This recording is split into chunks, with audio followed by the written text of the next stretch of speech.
Jay Bradley is the author of Dodging Traffic. The serial rapist sitting behind you is a robot.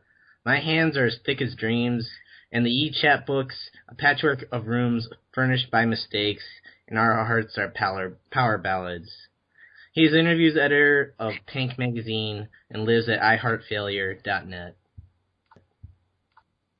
Inevitably, love fails through breakups, divorce, or death. For most, this is incredibly hard to swallow, except for the poet who continues to write love poems. The concern from some potential partners is that they will become fodder, research. Like instead of fucking in some unused part of the library, they become the stacks you are going to fuck them over with.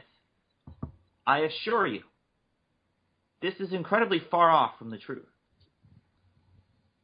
From an economic standpoint, the love poem is inexpensive. While the labor costs might run high, depending on your skill level, the materials to which require the creation of a love poem are incredibly cheap if you keep it lo-fi. Nice cursive handwriting on notebook paper. Executed well, the unspoken thriftiness of the gift will be completely ignored for the love poem's priceless emotional value. From an emotional standpoint, a love poem is a great way to capture a moment or a feeling impossible to capture with pictures or nonfiction. Essays aren't sexy, but boudoir photos are sometimes. However, love poems should never substitute for couples counseling. Missed your anniversary?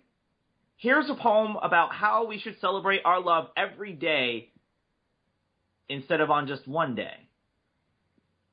Wondering why I never buy you flowers?